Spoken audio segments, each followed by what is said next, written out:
Hello, and welcome to another episode of Solipsist Watched. I'm your host, the Social Solipsist, and this week I watched I Care a Lot from 2020.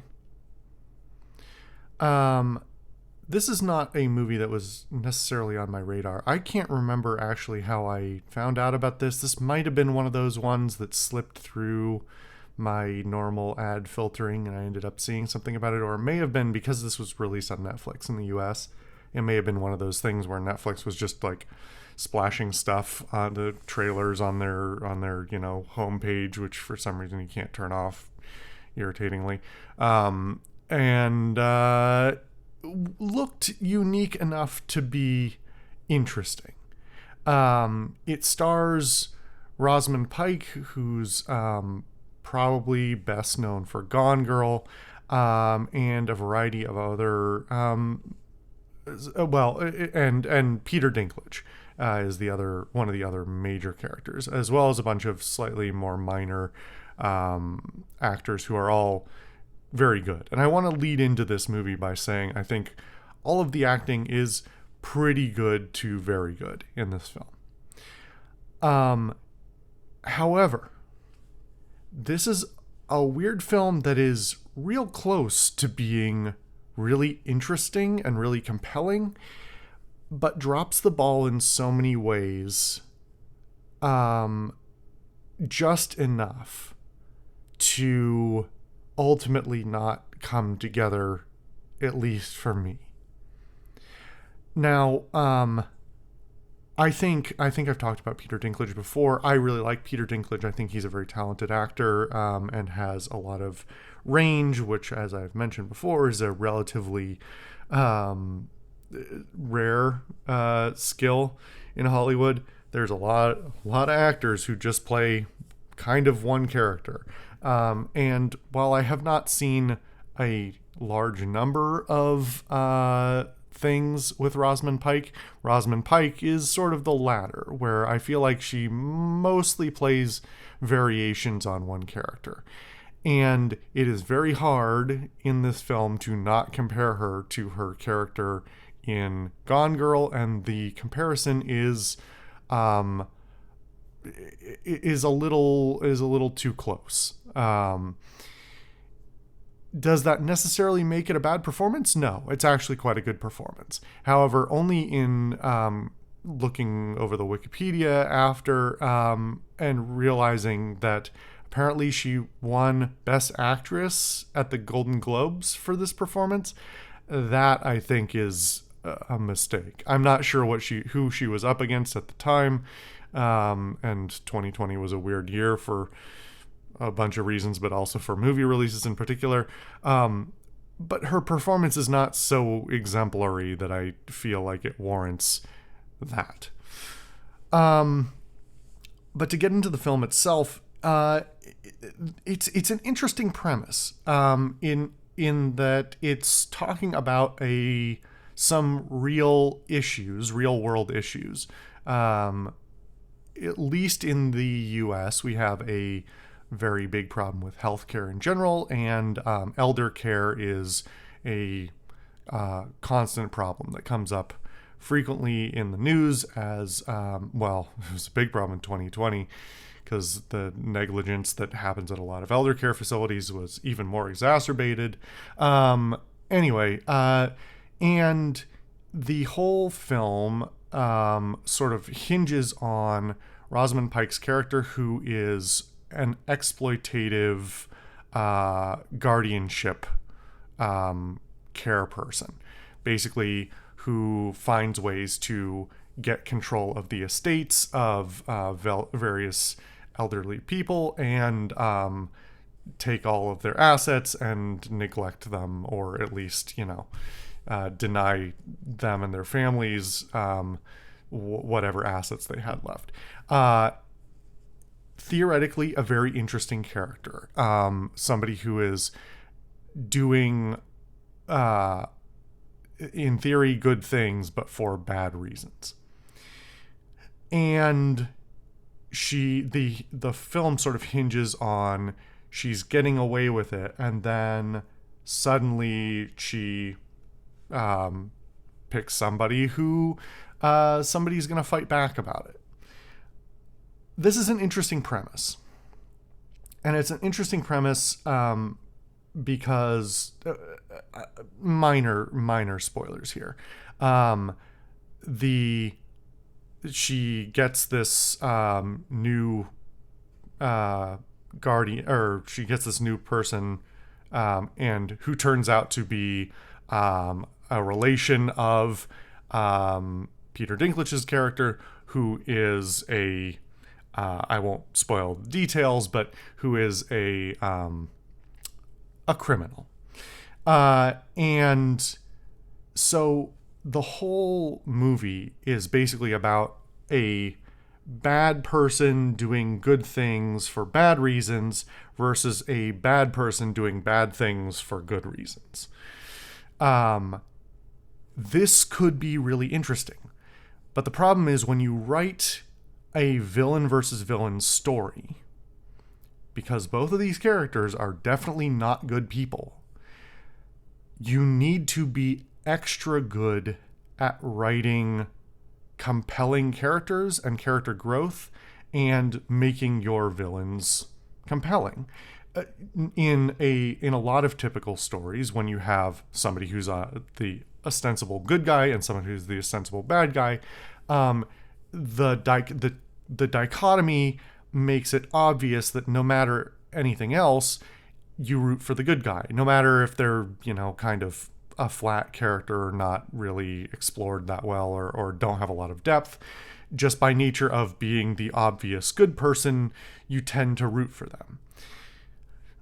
Writing villains is hard, and I've talked about this before. And writing one villain is hard because it's easy enough to write a shitty villain who doesn't have a clear objective or doesn't have like a clear code, and they aren't that compelling, but they still end up being a valid narrative option by virtue of they are the antagonist to the protagonist.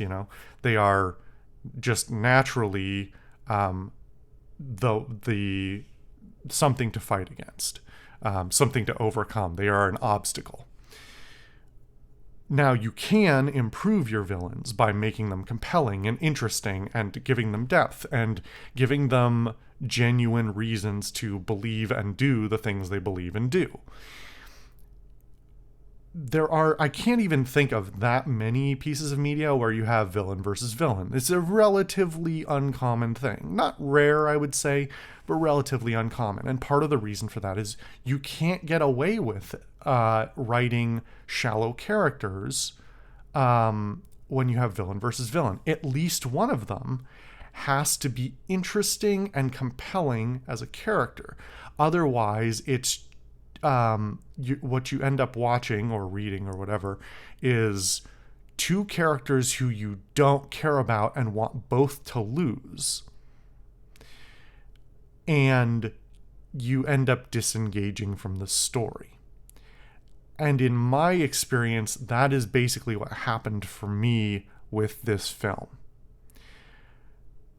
However, it gets more complicated.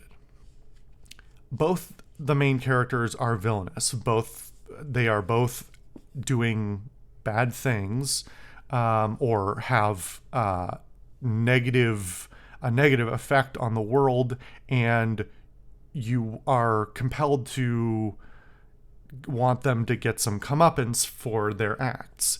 They both do unforgivable things in the course of the film to each other or to other people. And while you could have even just made a small number of changes to make one of them more redeemable, and more like this is clearly the better of the two, I think that over the course of the film, the events that happen show that both of them are sort of irredeemably bad and need to get their comeuppance. So, about halfway through the film, or a little less, when the movie suddenly decides to take a turn tonally and try and make you root for Rosamund Pike's character, it feels shallow at best.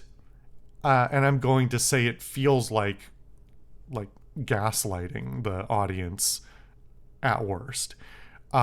It feels like you watched a character be introduced, be repeatedly told and shown, this is not a good person. This is a person who's selfish and nasty and vindictive and all these other negative traits. And suddenly, because they are the victim of because they have become the victim of somebody else, the movie wants us to relate to them and to root for them and to want them to survive. And that doesn't work because the character is not a good person. And even if the other person is worse, which is debatable, the fact that they are both villains and they both don't have either clear positive, like, you can do bad things for good reasons, and that can work out to making a character have more depth and more, you care about them more.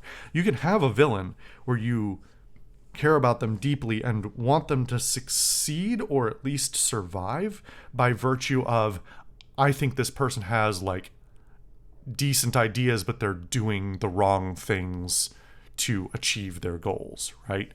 Doing evil to achieve good, or what they believe to be good. Neither of these characters are that way.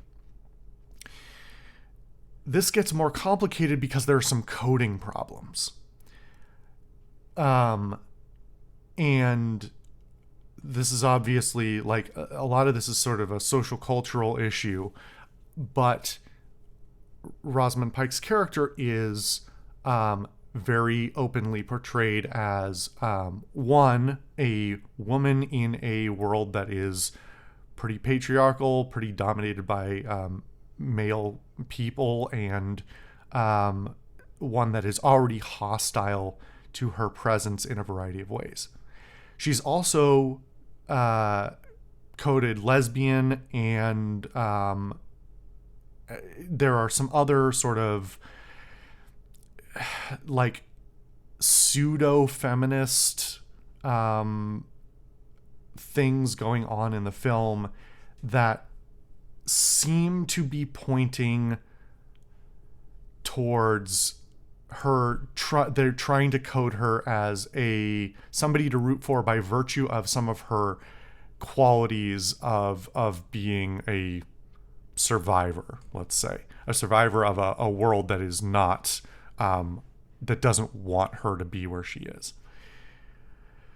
Now, I'm going to not get deep into the weeds here, but I need to talk about a little bit something I've talked about before, of coding LGBTQ characters as evil. This is something that has been around forever, basically for the entire history of cinema, for a long history of literature, but it was an especially big problem in like the 70s through the 90s. And in the 2000s, it became a different kind of problem, but we won't get into that. But there is a lot of history in media, especially American media, of coding villains as LGBTQ, and correlating gayness, queerness, transness, whatever, as correlating those things with villainous characters. This is a huge problem.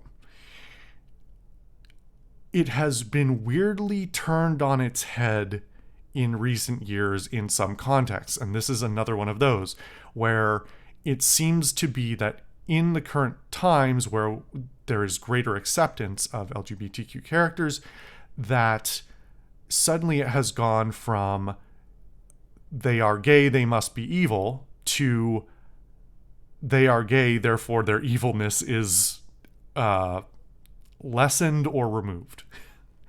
And that is a whole other problem. And I don't have the time or the mental capacity right now to delve into the weeds of how fucked up that is.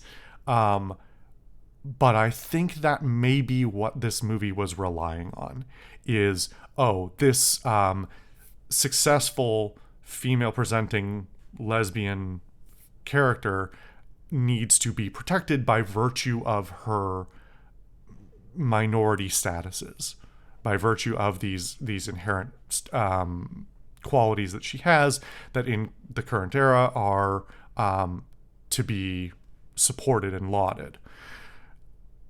This is a really, really big issue. Like I said, I'm going to try not to delve into that too much, and I'm going to try and come back to the main course of the plot. This, in the middle of the film, this becomes kind of a, it is a, I don't have a term for this. There is a new kind of, I hesitate to say damsel in distress character, but I'm going to say there's a new kind of female character that has come out in cinema, especially in the last about 15 years, that is the female character who is self-sufficient and capable in her own right, but still ends up repeatedly in scenarios where she is in imminent danger. And rather than what would happen in an older film of some masculine character coming to her rescue, she rescues herself. But it doesn't change the fact that Hollywood is still, even in a relatively small production like this one, Hollywood is still using the like female character in trouble as a way to as an attempt to compel certain emotions, because the classic damsel in distress is, you know, leaning toward, is up, basically like a social call or a social appeal towards a more like a sort of traditional value of like protecting women because they are whatever the you know, these regressive patriarchal ideas of what women are and aren't capable of. But the new thing is not greatly better. It is great to see characters, female characters who can handle themselves. It is not great to see female characters who can handle themselves but are repeatedly, by the world they are put in horrible situations just to elicit certain emotional responses in the audience. That's not a lot better. So that's a problem on its own. I need to wrap around back to the entire plot of this film, and I'm not going to talk about the core plot or the ending until the very end. I do need to talk about that a little bit. But I need to talk about the script as a whole and the plot as a whole, which is pretty weak. There's something in here, and there's something smart in here, and there's something very unique about this plot. These characters are unique. The plot is unique. The circumstances of their meetings and their clashes and all those things are, while like they're still sort of rooted in some traditional narratives, they are unique and interesting. But the script is kind of weak, and the events that largely unfold without clear character agency. They are more events that need to happen in order to drive a certain ending or a certain plot or certain events that the writers clearly wanted to see happen so they could have certain scenes included in the film. And because of the other character problems, these shortcomings, this lack of depth, this lack of like emotional attachment to the characters because they are uncompelling and villainous, the scenes that they are in and the events that unfold, no matter how well produced, and they are pretty well produced, like visually, the cinematography is pretty good, performances are pretty good, like the things that are done in post processing are done pretty well, but they're just I was feeling pretty disengaged from the narrative, and that's a combination of plot issues, tone issues, and like writing issues, dialogue issues, where even with pretty good performances, the dialogue and the holes in the dialogue are kind of obvious. It's still an interesting film, but it is dropping the ball in so many ways that I can't really get behind it. And at this point, I think I need to talk about the ending of the film. So if you really want to watch this, then pause here. But I'm not going to hardcore spoil it. I'm just going to talk about sort of well, I guess I'm going to hardcore spoil the last 3 minutes of it. But the final nail in the coffin of why this movie doesn't work is because the conclusion of the film is that the two villains get together and decide, hey, you're evil, I'm evil, what if we did evil together? And because the coding of the rest of the film up to that point is an antagonistic relationship between those two characters, and yet also one where you, or I at least, want to see both characters get their comeuppance for what they've done to other people, it is very unsatisfying to see them agree to work together. However, that is made somehow even worse by the very end of the film, the very last scene, where in an epilogue kind of scene where we see that the two of them have been successful in creating a criminal enterprise. The final scene is a random person from the very beginning of the film shooting the main character to death. That is not a redemption.